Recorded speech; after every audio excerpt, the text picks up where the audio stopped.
Alléluia. C'est ici votre frère Nondolier de l'église La Montagne de Délivrance. Que le Seigneur vous bénisse de votre position au nom de Jésus-Christ. En ce soir, je suis heureux, je suis en joie parce que le Seigneur a décidé encore de parler à son peuple et de ramener son peuple que nous sommes à l'ordre. Et il va publier encore une prédication. La prédication du pasteur Jai-Paul Philippe, le serviteur de Dieu. Dans ce message, l'homme de Dieu nous ramène au sens vrai de la vie chrétienne. Parfois, dans notre marche chrétienne, il nous arrive d'indexer les gens. Oh, celui-là, c'est une prostituée. Celui-là, c'est un bandit, c'est un brigand. Ce n'est pas notre devoir en tant que chrétien. En tant que chrétien, nous devons pleurer devant Dieu pour eux, afin qu'ils comprennent et qu'ils se détournent de ces mauvaises voies-là. Et c'est de ça qu'il s'agit dans ce message. L'homme de Dieu nous montre la vraie vision de l'évangile, la vraie vision de la vie chrétienne, la vision que les chrétiens ont perdue. Aujourd'hui, les chrétiens s'en mêlent à critiquer avec leurs voisins, leurs voisines. Or, ce n'est pas ça. Nous devons quoi? Nous devons parler de Jésus-Christ à nos voisins et à nos voisines. C'est ça notre mission. C'est ce pourquoi nous sommes sauvés. Alléluia.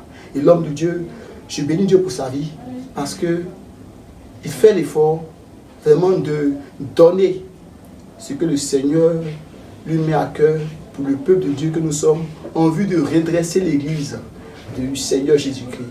Alors, je vous encourage à écouter attentivement parce que le Saint-Esprit est présent et par sa grâce, nous allons vraiment entendre, accepter la parole et pouvoir la mettre en pratique.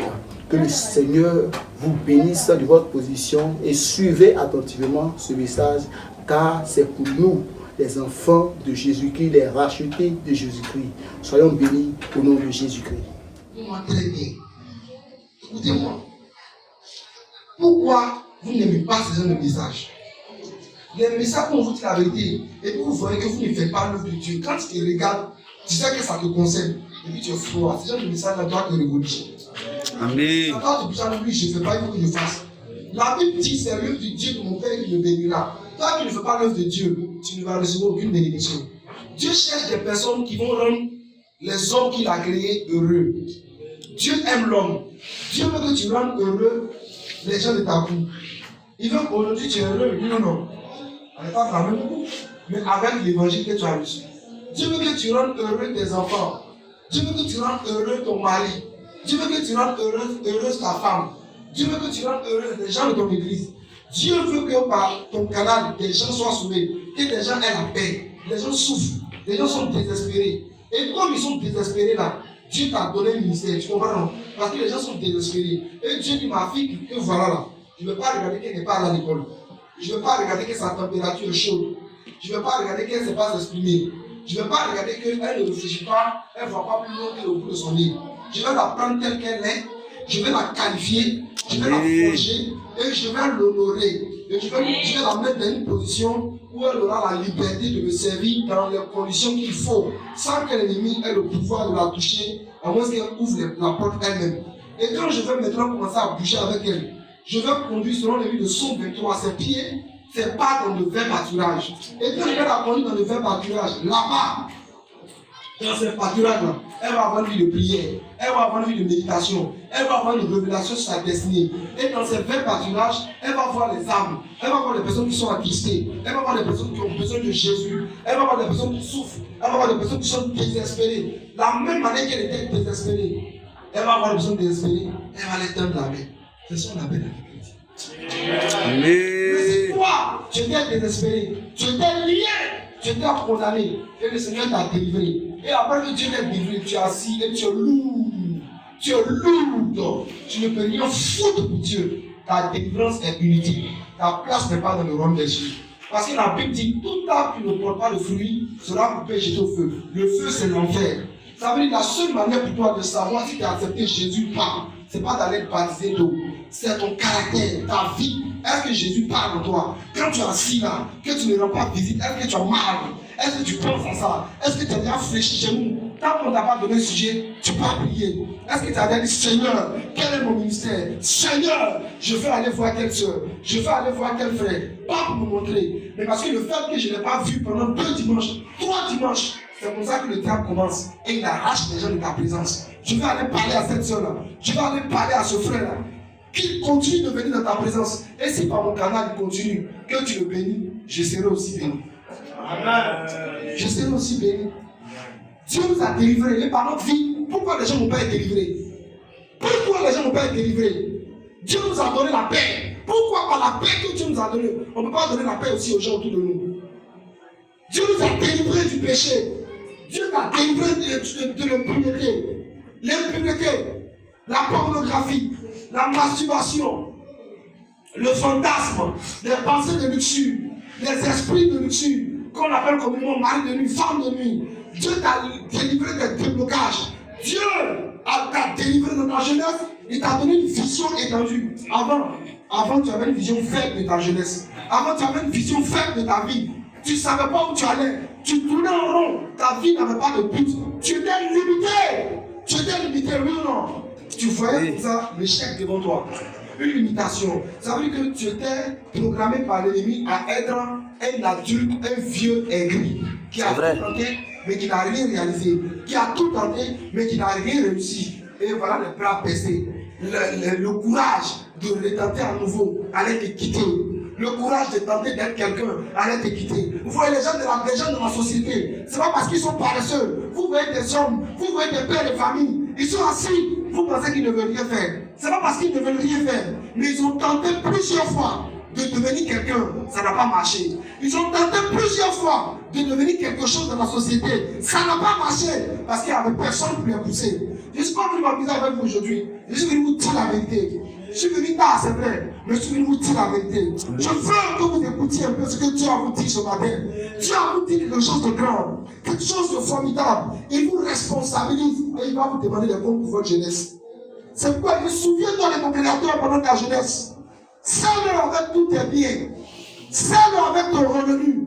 Des gens vont dans des cités. Des gens vont louer des résidences pour offrir des cultes au diable. Pour vivre une vie de libertinage, pour vivre une vie de prostitution. Des gens vont faire des grands achats pour se montrer. Aujourd'hui, la jeunesse achète des portables 1 million 500, 1 million 600. Pendant que les parents sont dans des entrées couchées, dans des cours communes.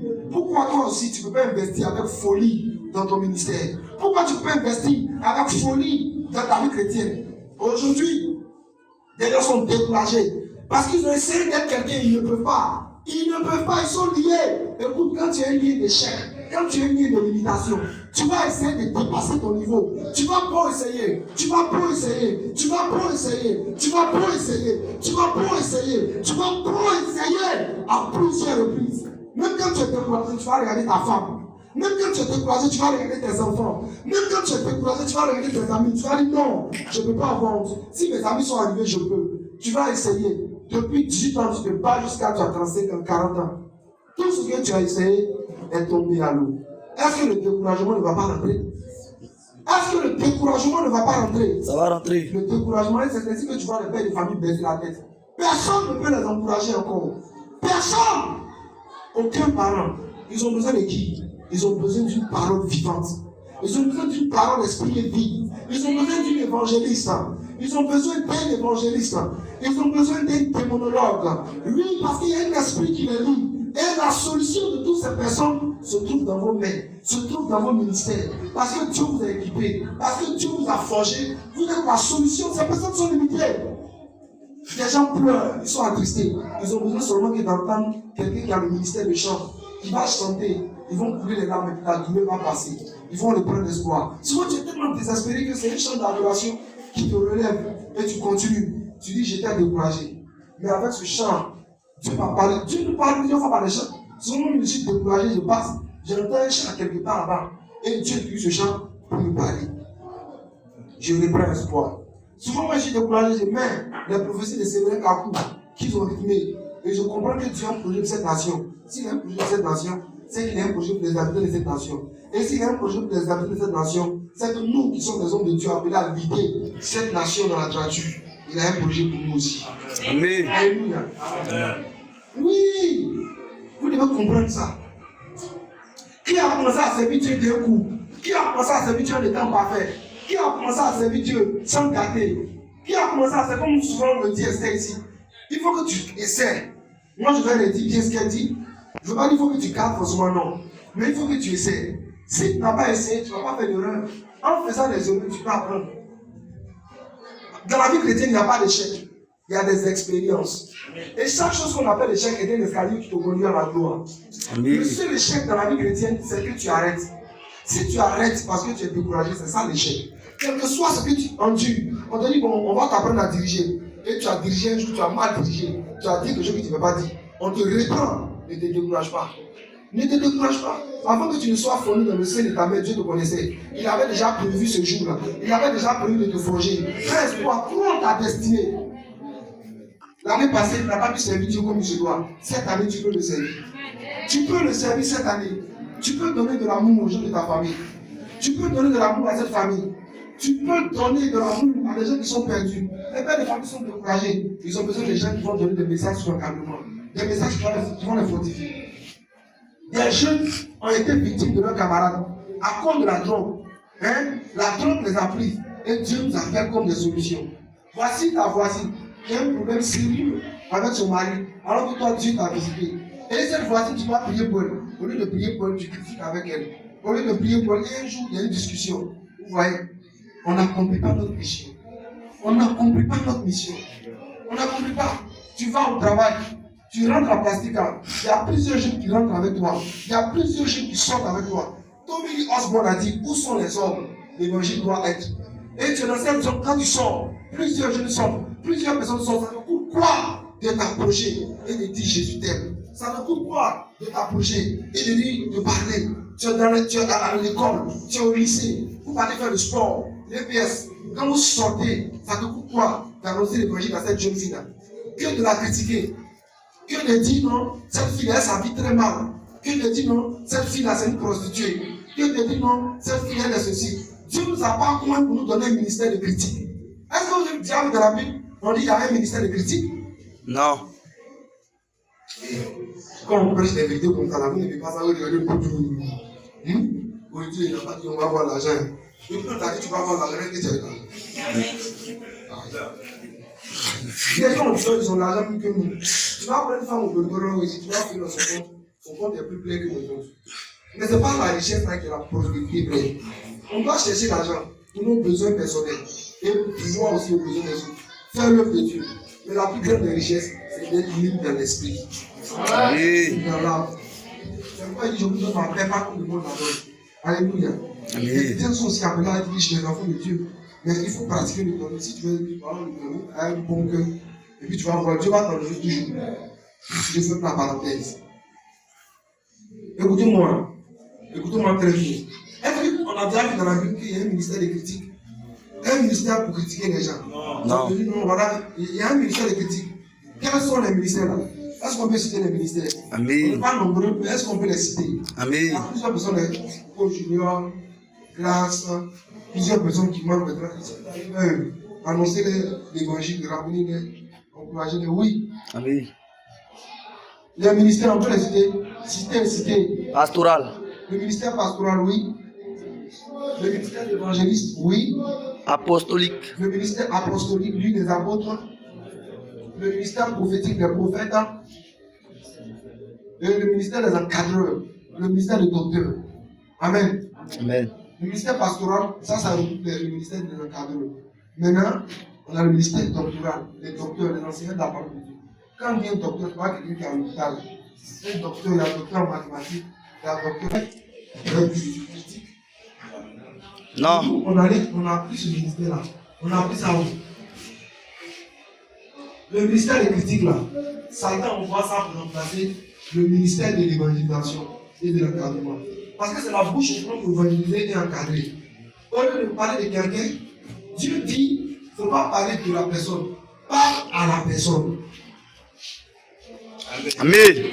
Amen. Nous sommes nous montrer votre devoir. On a déjà fini, je vais arrêter là. Mais je vais arrêter sur cette phrase là. Dieu ne t'a pas appelé à parler de ta voisine. Il t'a appelé à prier pour ta voisine. Amen. Il t'a appelé à prier pour un voisin. Tu vois ce jeune-là qui fume la drogue, la cigarette. Notre devoir n'est pas de condamner. Amen. Est-ce que notre devoir est de parler des églises? Catholique n'est pas bon, évangélique n'est pas bon. On n'a pas le temps pour les débats. Aujourd'hui, l'église est tombée parce qu'on se promène pour faire des débats, s'attaquer. Non, c'est pas ça. Il y a plusieurs personnes qui souffrent. Il fallait les apporter l'évangile. Amen. Amen. Dieu, vraiment, Seigneur, aide tes enfants, aide-nous. Aide-nous à vivre. Parce que c'est aide-nous à vivre.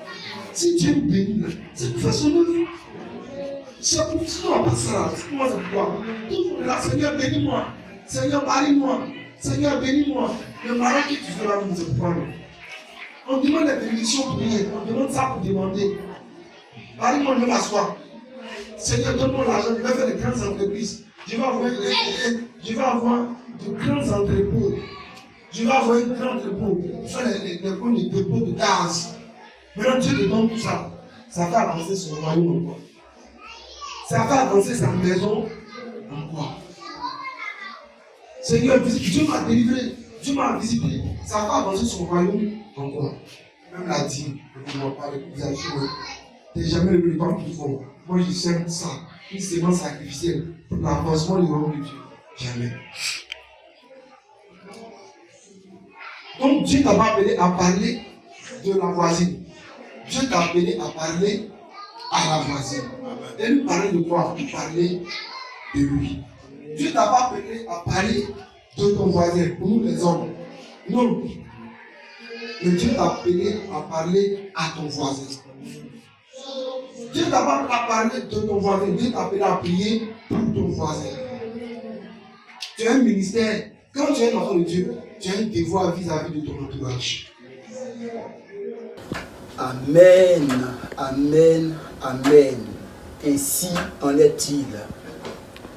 Je t'encourage, à toi qui as suivi ce message, à t'abonner, à aimer et à commenter. Que le Seigneur te bénisse, qu'il te fortifie dans ta marche. La vie chrétienne, n'oublions pas, elle est communautaire. Le salut est personnel, mais la vie chrétienne est communautaire. Alors, vraiment, de la dénomination d'où tu viens, d'où tu pries, nous sommes tous les élus du Seigneur. Que le Seigneur étend sa main de grâce et que par sa grâce, nous puissions pratiquer ce message et récolter le fruit. Car il dit dans sa parole, tout bon arbre produit du fruit. Et dans notre vie chrétienne, nous devons produire du fruit. Que le Seigneur nous fortifie dans cela et qu'il nous imprègne de sa vision au nom de Jésus-Christ. Amen, amen et amen.